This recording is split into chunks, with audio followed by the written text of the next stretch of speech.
So hello everyone, welcome back to my YouTube channel Rishabh class में आपका स्वागत है। आज की इस वीडियो में आपको बताने वाला हूं, कुछ इन्फॉर्मेशन देने वाला हूं। जो भी आपका एग्जाम है यूपी पुलिस का जो री एग्जाम कंडक्ट हुआ है, उसमें आपका जो एग्जाम हो चुका है वो 23, 24 एंड 25 तारीख का एग्जाम हुआ है। तो उसके यहाँ पर जो भी आपका एग्जाम हुआ है 23, 24, 25 इन शिफ्टों का जो भी आपकी टोटल जो शिफ्ट बनती है वो आपकी 6 शिफ्ट बनती है। तो 6 शिफ्टों में जो आपका एग्जाम हुआ है उनके बिहार पे मैं आपको एक यूपी पुलिस की फिजिकल के लिए आपको एक कट ऑफ बताने वाला हूं कि जिससे कि आप फिजिकल नेक्स्ट स्टेज है वो आपका फिजिकल है, फिजिकल के लिए आप क्वालिफाई हो जाओ। तो वीडियो आपको अच्छी लगे तो वीडियो को लाइक करके शेयर करके चैनल को सब्सक्राइब कर लें, जिससे फ्यूचर में आने वाला हर एक अपडेट का नोटिफिकेशन आपको सबसे पहले मिलता रहे। तो वीडियो को ज्यादा लंबा ना करते हुए मैं 1 बाय 1 उसके बारे में फिजिकल की जो कट ऑफ रहने वाली है उसके बारे में मैं आपको बताने वाला हूँ। तो जो भी आपका एग्जाम जो कंडक्ट हो चुका है वो 23 का हो चुका है एंड 24 का एंड आपका 25 का जो टोटल शिफ्ट बनती है वो आपकी टोटल शिफ्ट 6 बनती है। 6 शिफ्टों में जो आपका एग्जाम है वो कंडक्ट हो चुका है। तो अब जो आपका फिजिकल के लिए हमारी जो कट ऑफ है वो क्या रहने वाली है, जो जिससे हम फिजिकल तक नेक्स्ट स्टेज है वो फिजिकल तक हम क्रॉस कर सकें। तो जो भी है आपका जो पेपर होता है वो आपका 2 सेक्शनों में डिवाइड होता है। मतलब एक होता है इजी मॉडरेट एंड जो सेकंड होता है वो मॉडरेट टू हार्ड होता है। ये दो सेक्शनों में आपका जो एग्जाम होता है वो डिवाइड रहता है। और इस बार जो एग्जाम है ना वो इस तरीके से डिवाइड किया गया है जिससे जैसे कोई भी कैंडिडेट प्रिपरेशन करते हुए भी वो भी पेपर ना कर पाए। इस हिसाब से ऐसा मतलब ऐसा नहीं है, मॉडरेट टू हार्ड भी नहीं है, मतलब इजी टू हार्ड पेपर है, ऐसा बनाया गया है इस बार पेपर। जो भी एग्जामिनर है उसने इस प्रकार का एग्जाम वो जो क्वेश्चन पेपर होता है वो इस प्रकार बनाया है। तो उसके बारे में हम बात करने वाले हैं। जो आपको मैं बताने वाला हूँ वो आफ्टर नॉर्मलाइजेशन कट ऑफ बताने वाला हूँ। तो जो भी आपके लिए फिजिकल के लिए आपके लिए क्या क्या रहने वाली है कट ऑफ, तो मैं बात करूं तो फर्स्ट आपकी यूपी पुलिस के फिजिकल के लिए आपकी कट ऑफ है वो क्या रहने वाली है। जो आपका नॉर्मलाइजेशन होता है, नॉर्मलाइजेशन वो आपका मतलब 15 से 20 नंबर का मार्क्स का होता है। तो यहीं पे हम बात करें तो आपका जो नॉर्मलाइजेशन मार्क्स होते हैं वो 19 या 20 के अप्रॉक्स होते हैं। मतलब इतने मिल सकते हैं, 18 भी मिल सकते हैं और आपके 17 भी मार्क्स रह सकते हैं नॉर्मलाइजेशन में। जैसे पेपर के ऊपर होता है किस प्रकार का पेपर आया है, तो इस प्रकार आपका पेपर जैसा पेपर होता है उसी प्रकार आपको नॉर्मलाइजेशन दिया जाता है। जैसे आपका पेपर थोड़ा इजी आया, जैसे आपका 23 तारीख का पेपर कुछ हार्ड था और 24 तारीख का थोड़ा इजी था, तो 24 तारीख वाले जो एग्जाम होगा उसको थोड़े कम नंबर दिए जाएंगे, 23 तारीख वाले को थोड़ा ज्यादा नंबर दिए जाएंगे। तो इसी प्रकार आपका नॉर्मलाइजेशन होता है, इसी प्रकार आपका नॉर्मलाइजेशन वर्क करता है। तो जो भी अभी तक जो भी कैंडिडेट इसमें अपीयर हुए एग्जाम में, तो वो आपके अभी जो न्यूज़पेपर के हिसाब से बता रहा हूँ, अभी ऐसा तो कुछ नहीं है ना, अभी कोई डिफाइन नहीं, मतलब न्यूज़पेपर में आपको पता पड़ा है जो कैंडिडेट अब्सेंट हुए हैं और जो भी आपके कैंडिडेट हैं वो अपीयर हुए हैं उनका भी मैं आपको डाटा देने वाला हूं। फिर आपको नेक्स्ट है वो आपकी कट ऑफ, फिर लास्ट में डिसाइड करेंगे जो आपकी कट ऑफ क्या रहने वाली है। इन 3 जो आपके 6 शिफ्ट में आपके एग्जाम हुए उनमें आपकी जो कट ऑफ है वो क्या रहने वाली है। तो आपके जो कैंडिडेट हैं मतलब जो आपके 60,244 ये आपकी पद थे, यानी कि जो भी आपकी वैकेंसीज आउट हुई थी ये आपकी वैकेंसीज थी। तो इसमें आपके 50 lakh candidate, total 50 lakh candidate ने फॉर्म अप्लाई किया था। इतने कैंडिडेट थे वो उन्होंने फॉर्म अप्लाई किया था। इसमें से आपके 30% कैंडिडेट हैं वो आपके अब्सेंट हैं, अब्सेंट। तो आपके 30% कैंडिडेट का आपका होता है मतलब 15 lakh approx candidate, 15 lakh candidate आपके हैं वो अब्सेंट कैंडिडेट हैं, मतलब वो उन्होंने पेपर में अपीयर नहीं हुए, मतलब पेपर ही नहीं दिया। और जो प्रेजेंट कैंडिडेट है ना, प्रेजेंट कैंडिडेट है वो आपके 35 लाख कैंडिडेट ऐसे हैं जिन्होंने पेपर दिया है। अप्रॉक्स बात कर रहा हूँ, अप्रॉक्स। तो इसमें जो आपका मैंने अभी कुछ मतलब जैसे कोई ऑफिशियल नोटिस नहीं आया, मतलब अखबार के हिसाब से जो आपकी अखबार में न्यूज थी उस हिसाब से मैं आपको बता रहा हूँ कि उसमें जो डाटा दे रखा था उसी हिसाब से है ये, ठीक है। तो आपके इसमें आपके 35 लाख कैंडिडेट हैं वो अपीयर हुए हैं। तो आप सोच रहे हो जो कैंडिडेट ये अपीयर नहीं हुए, अब्सेंट है, इससे आपको कट ऑफ में थोड़ा बहुत डाउन या थोड़ा बहुत देखने के लिए मिलता है, तो ऐसा नहीं है। तो मैं आपको बताने वाला हूँ जो आपका पेपर है वो किन किन सेक्शनों में डिवाइड रहता है, मतलब जो पेपर हो है वो किस किस लेवल से आपका पूछा जाता है। तो फर्स्ट जो आपका पेपर लेवल होता है, पेपर लेवल, तो पेपर लेवल फर्स्ट होता है वो आपका इजी होता है, इजी, और सेकंड होता है मॉडरेट, मॉडरेट, एंड थर्ड होता है वो हार्ड होता है। तो आपके जो क्वेश्चंस है ना वो किस तरीके से आपको दिए गए हैं इन तीनों शिफ्टों में।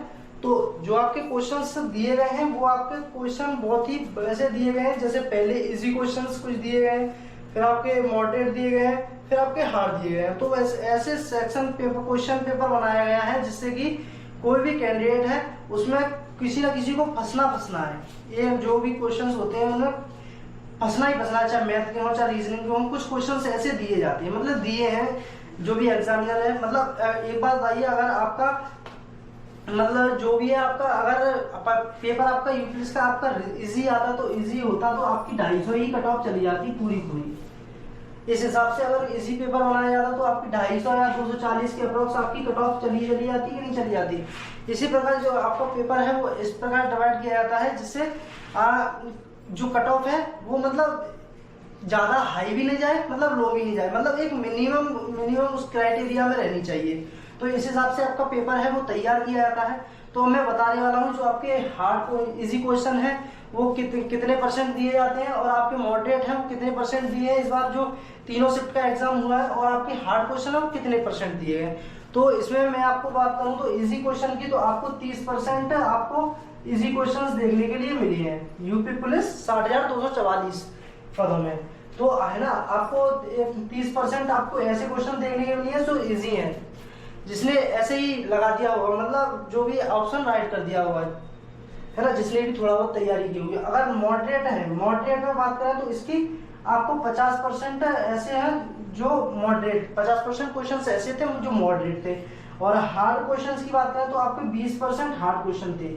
मैंने आपको जो 25 तारीख का एग्जाम हुआ था उसमें मैंने आपको पेपर का एनालिसिस भी कराया था, मैंने आपको बताया भी था। तो मेरे चैनल पर वो वीडियो भी अपलोडेड है, तो आप वहाँ पे जाकर के देख लीजिए। जो भी आपका पेपर है वो बहुत ही इसी लेवल से बनाया। पहले जो क्वेश्चन थे कुछ इजी है, फिर आपके मॉडरेट है, फिर हार्ड है। इसी प्रकार आपके क्वेश्चन दिए गए हैं, जिसमें मैंने क्वेश्चंस भी देखे थे, मैंने खुद सॉल्व भी किए थे।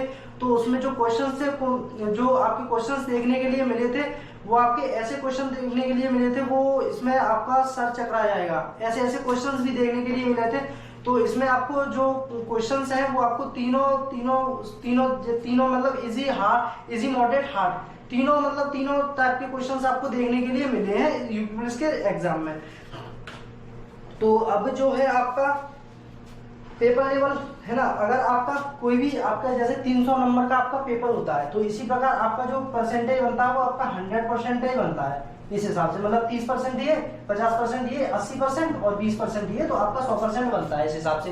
यानी कि जो आपके 150 क्वेश्चन पूछे जाते हैं तो 150 का इंटू 2 से कर लीजिए तो आपका 300 होता है, 300 मार्क्स। तो 300 मार्क्स से आप जोड़ लीजिए आपका जो आपकी 80%, 300 का 80% निकालिए, 80% मार्क्स होंगे जो कैंडिडेट के, तो वो क्वालिफाई होगा। तो इसका जो 300% होगा वो आपके कुछ अप्रोक्स 240 नंबर अप्रोक्स आपके बैठ जाएंगे। तो आपके 240 नंबर बैठ जाएंगे, और 240 का आप 90% निकालते हैं तो आपके 216 मार्क्स कुछ अप्रोक्स आपके निकलेंगे। तो इस प्रकार आपका जो एग्जाम है तो ऐसे है ना। तो इस प्रकार आपका जो भी है, अब मैं आपको बताने वाला हूँ जो आपकी कट ऑफ है वो क्या रहने वाली है। आपकी यूआर कैटेगरी यानी कि general category, OBC category, EWS, SC ST and जो मेल एंड फीमेल दोनों की कट ऑफ बताने वाला हूँ मैं। तो इन जो तीनों शिफ्ट का जो आपके 6 शिफ्ट हुई है उनका पेपर देख के, एग्जाम देख के, उसके हिसाब से मैं आपको कट ऑफ बताने वाला हूँ। तो मैंने कुछ सेंटर्स पे अभी गया था, तो वहाँ पे मैंने उनसे पूछा था पेपर कैसा गया, तो उन्होंने उस हिसाब से बताया। तो मैं उस हिसाब से आपको कट ऑफ बता रहा हूँ। जो मैंने आपको जो शॉर्ट है वो अपलोड नहीं कर पाया क्योंकि मैं अपना कैमरा नहीं ले गया था उस समय। तो अब मैं आपको जो कट ऑफ है वो बताने वाला हूँ। अगर आपके 240 मार्क्स का 90% निकालेंगे तो 90% निकालेंगे तो आपके जो मार्क्स बैठेंगे वो आपके 216 मार्क्स हैं। तो आप इसमें क्वालिफाई हो, मतलब सेफ जोन में आप चल रहे हो। यानी कि जो अगस्त जो आपका एग्जाम चल रहा है, जैसे आपका 23, 24, 25 का एग्जाम है, उस हिसाब से बता रहा हूँ। अगर आपके 108 क्वेश्चंस बिल्कुल एक्यूरेट राइट है तो आप इसमें क्वालिफाई रहने वाले हो। मतलब जो आपकी कट ऑफ है वो आपकी इजीली पास होने वाली है, मतलब फिजिकल तक आप पहुंच जाओगे बहुत बढ़िया तरीके से। तो अब जो है, अब मैं बात करने वाला हूँ आपकी कट ऑफ की। तो कट ऑफ की बात करने वाले हैं। तो कट ऑफ आपकी जो रहने वाली है, यूआर कैटेगरी के लिए अलग रहने वाली है, ओबीसी कैटेगरी के लिए अलग रहने वाली है, और ईडब्ल्यूएस कैटेगरी के लिए अलग रहने वाली है, और यहाँ पे एससी के लिए अलग और एसटी के लिए अलग। ये आपकी जो कैटेगरीज हैं वो आपकी 5 कैटेगरीज होती हैं। तो इसमें आपका मेल की भी बताने वाला हूँ और मैं आपको फीमेल की बताने वाला हूँ, दोनों की ही बताने वाला हूँ। जो आपकी कट ऑफ है, फीमेल की भी आपकी एक कट ऑफ रहने वाली है।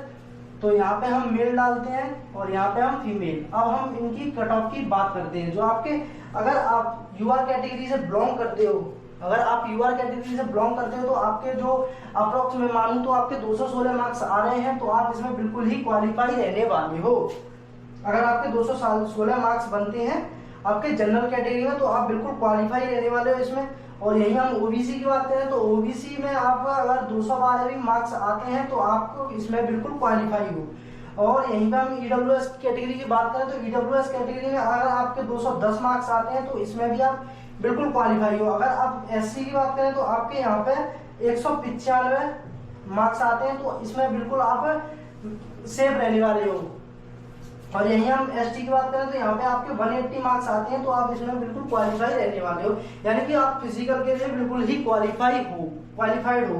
तो अब जो आपकी फीमेल कैटेगरी की बात करें तो फीमेल कैटेगरी की जो कट ऑफ रहती है वो आपकी एक ही कट ऑफ रहती है, एक से कोई भी ज्यादा कट ऑफ नहीं रहने वाली है। और जो आपकी फीमेल कैटेगरी की कट ऑफ रहने वाली है वो 195 से आपकी 200 के अप्रोक्स आपकी फीमेल कैंडिडेट की कट ऑफ रहने वाली है। यही आपकी कट ऑफ रहने वाली है। तो अब जो आपका एग्जाम हुआ है उसके ब्याह पे मैंने आपको ये कट ऑफ बताई है। मैं कोई भगवान नहीं हूँ जो आपकी एक्यूरेट कट ऑफ बता दूं। तो जो आपका 23, 24, 25 का आपका एग्जाम हुआ है उसके ब्याह पे आपको मैंने कट ऑफ दे दिया, आपको मैंने बता दिया जो आपकी कट ऑफ क्या रहने वाली है। तो आई होप आपको वीडियो अच्छी लगे तो वीडियो को लाइक करके शेयर करके चैनल को सब्सक्राइब कर लें, जिससे फ्यूचर में आने वाला हर एक अपडेट का नोटिफिकेशन आपको सबसे पहले मिलता रहे। तो मिलते हैं किसी नेक्स्ट वीडियो में, तब तक के लिए till then bye bye, have a nice day, thanks watching this video, जय हिंद।